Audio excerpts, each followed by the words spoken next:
अल्लाह जिसकी तरफ नजर रहमत से देखे उसके 70 गुना जल के राख हो जाते हैं। तो इसलिए कसरत के साथ उसका जिक्र करने से दिल के जंग उतरते हैं और दिल मुसफ़ा होता है। उठ दी बैंदी टुर दी फिर दी सुते आते जाग दी, नाम झप दी रोते खप दी वेख सुर इस राग दी, नाम जपिया कुर्ब मिलदा नाम दी कर पूरी साम, शीशे विच कस्तूरी जेकर फिर जरूरत काग दी। कस्तूरी तो अंदर रखी हुई है, कस्तूरी का मिजाज है, इसको जितना रगड़ोगे उतनी खुशबू फैलेगी। इसलिए कस्तूरी पड़ी रहे और उसको जुम्बश नहीं दी जाएगी तो खुशबू नहीं फैलती। इसलिए तुम्हारे दिल के अंदर अल्लाह की मोहब्बत का तुख्म रखा गया, वो कस्तूरी तुम्हारे कल्ब की शीशी के अंदर रखी गई है। इकबाल ने कहा था, शीशाए दहर में मानिंदे मैनाब है इश्क, रूह खुर्शीद है खूने रगे महताब है इश्क, दिले हर जर्रा में पोशीदा कसक है इसकी, नूर ये वो है कि हर शय में झलक है इसकी। तो तुम्हारे दिल की शीशी में वो कस्तूरी रखी गई है और अगर तुम उस कस्तूरी को जुम्बिश दोगे अल्लाह के नाम की ज़रब के साथ, उसके नाम के तकरार के साथ, तो फिर उससे महक आना शुरू होगी, खुशबू फैलने लगेगी। और उसी कैफियत को हज़रत बाहू ने यूँ कहा था, अंदर बूटी मुश्क मचाया अते जां फुल्लां ते आई। तो वो तभी होगा कि जब नफ़ी असबात का पानी मिलेगा और मन की दुनिया आबाद होगी अल्लाह के ज़िक्र से, और उठते बैठते चलते फिरते अल्लाह के नाम की खुशबू सुलगती रहेगी। तो फिर अंदर रोशनी भी होगी, चरागा भी होगा और अंदर मुश्कबार भी हो जाएगा और वो खुशबू फैलते फैलते आफाक को अपनी आगोश में ले लेगी। अहलुल्लाह के गिर्द लोगों का हुजूम क्यों होता है? उनके वजूद से वो फूटती हुई खुशबू लोगों को मानूस करती है। हत्ता कि ये लोग जब कब्रों में भी चले जाते हैं तो हुजूम आशिका फिर भी इनकी कब्रों से हटता नहीं है, इसलिए कि इनकी कब्रों की मिट्टी से भी वो महक याद इलाही की आ रही है। इनको देखने से खुदा की याद आती है और रूहों को ताजगी मिलती है। इसीलिए हमें कहा गया, इज़ा तहय्यरतुम फिल उमूर फस्तईनु मिन अहलिल कुबूर, जब तुम उमूर में परेशान हो जाओ, तुम्हारे दिल में उदासियां डेरे जमा लें और हजार दौलतें होने के बावजूद तुम्हें करार ना मिले, तो अल्लाह वालों की कब्रों के पास ही आके बैठ जाओ, तुम्हें वहां से भी तमानियत का नूर नसीब हो। इसलिए कि इन्होंने अपने दिल को अल्लाह की याद से आबाद किया होता है।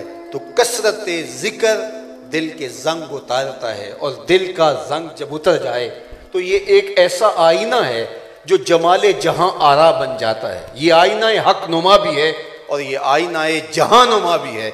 जरा थोड़ी सी गर्दन झुकाई तो पूरी कायनात का अक्स जो है वो कल्बे मोमिन के अंदर दिखाई देता है। इकबाल ने इसको अपने लहजे में कहा, खुदी का नशेमन तेरे दिल में है, खुदी का नशेमन तेरे दिल में है। सवाल खड़ा हुआ, एक छोटा सा दिल, इंसान अपनी मुट्ठी बंद करे तो जो मिकदार उसकी मुट्ठी की होती है उतना ही उसका दिल होता है। तो इतना छोटा सा दिल और खुदी का नशेमन इस एक छोटे से दिल के अंदर कैसे पैदा हुआ? तो इकबाल का जरा इस्तेदलाल का रंग देखिए। कहा, खुदी का नशेमन तेरे दिल में है, फलक जिस तरह आंख के तिल में है। ये हमारी दोनों आंखें रोशन नहीं है, दो आंखों में स्याह दायरे हैं, वो भी सारे रोशन नहीं। उन स्याह दायरों में दो नुक्ते हैं, उनमें रोशनी है और नजर उठती है तो आसमां उन नुक्तों में समा जाते हैं। तो कहा, जो इतने बड़े आसमां आंख के दो नुक्तों में समा जाते हैं, इस तरह खुदी का नशेमन बंदा मोमिन के दिल में रखा हुआ है। और इसको बाहू अलैहिर्रहमान ने अपने लहजे में कहा, विच्चे ही बेड़े विच्चे ही छेड़े विच्चे ही वंज महाने हूँ, 14 तबक दिले दे अंदर तंबू वांगू ताने। तो ये पूरी कायनात कल्ब इंसानी के अंदर रखा। रात सूफिया ने कहा कि ये दिल कायनात सगीर है, ये छोटी कायनात है।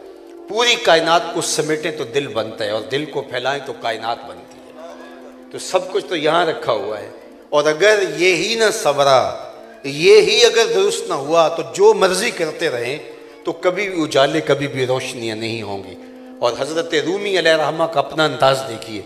उन्होंने कहा, दिल बदस्तावर के हज्जे अकबरस्त, दिल को काबू में कर ले, इसको कंट्रोल में ले आ, इसके तस्फिये का सामान कर ले, इसके ऊपर चढ़े मैल कुचैल उतार दे। अदसे के ऊपर, शीशे के ऊपर अगर गर्द जमी हुई हो तो कुछ दिखाई नहीं देता, तो जब वो गर्द उतार दें तो फिर चीज़ें आपको दिखाई देती हैं।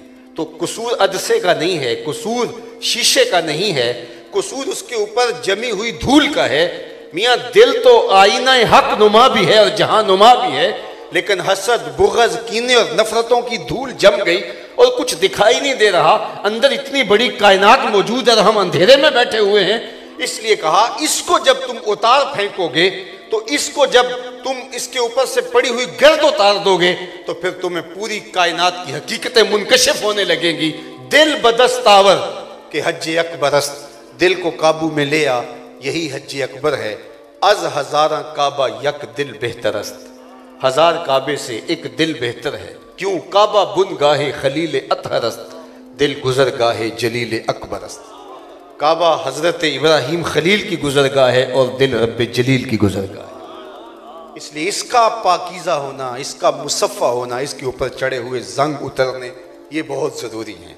और सूफिया की बारगाह में, अहलुल्लाह की चौखट में, उलमा की बारगाह में हम हाजिर इसीलिए होते हैं कि ये वो जंग उतार देते हैं। अल्लाह के ज़िक्र से दिलों का जंग उतरता है। एक रिवायत में कुरान मजीद की कसरत से तिलावत करने से दिलों के जंग उतरते हैं, और एक रिवायत में इरशाद फरमाया गया कसरत के साथ तज़कीर मौत दिलों का जंग उतारता है। कसरत के साथ मौत को याद करो, कुरान मजीद की तिलावत मामूल ज़िंदगी बना लो और अल्लाह का जिक्र कसरत के साथ करो, तो ये वो आमाल हैं कि जो दिलों के जंग उतार देते हैं और दिलों को नूर व निखत से माला माल कर देते हैं। तो जिक्र से जंग उतरते हैं, कुरान मजीद की तिलावत से जंग उतरते हैं।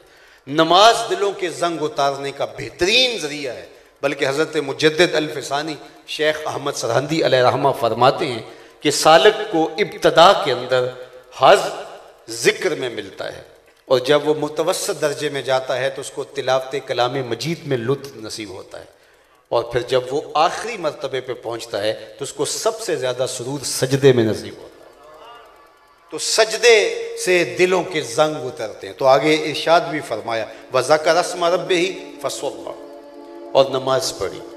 तो तज़किया बातन के लिए ज़िक्र इलाही और नमाज के ज़रिए से अपने अंदर की सफाई का सामान किया जाता है। ये बात मैं भी समझता हूँ, ये बात आप भी समझते हैं। एक लम्हे के लिए सोचते हैं ये 4 दिन की ज़िंदगी है, अगर दिल ही मैला रहा और दिल ही गदला रहा तो ये सारी मश्क ज़िंदगी की किस काम की, अगर ये अंदर ही सुथरा ना हो सका। मन काना फी हाज़िही आमा फहुवा फिल आखिरत आमा व अदल्लु सबीला, जो इस दुनिया में नाबीना रहा क़यामत के दिन भी नाबीना उठाया जाएगा। इससे इन आँखों की बेनूरी मुराद नहीं है, इससे कल्ब की बेनूरी मुराद है।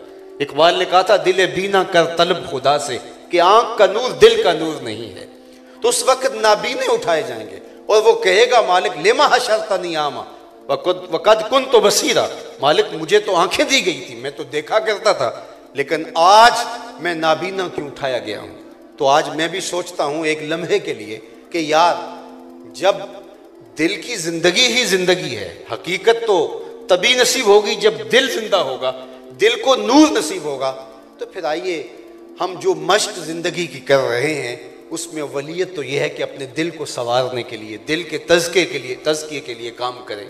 तो एकदम ख्याल जाता है, लेकिन ये दुनियावी लज्जात फिर हमको घेर लेती हैं। तो आइए कुरान मजीद में हमारी इस कमज़ोरी की तरफ इशारा करते हुए इरशाद फरमाया बल तो सिरूनल हयात दुनिया, तुम्हारा मसला क्या है, तुम जीती दुनिया के पीछे भागते हो, सवेर से लेकर शाम तक और शाम से लेकर सवेर तक तुम्हारी मश्क हुसूल ज़र है, दौलत में इजाफा करना, दौलत कमाना, आसूदा ज़िंदगी की हुसूल की जद्दोजहद। तुम्हारा ज़िंदगी का सारा लफ़ो नशर यही बन के रह गया है कि ज़िंदगी की ज़ाहरी शक्ल कैसे बेहतर निकले।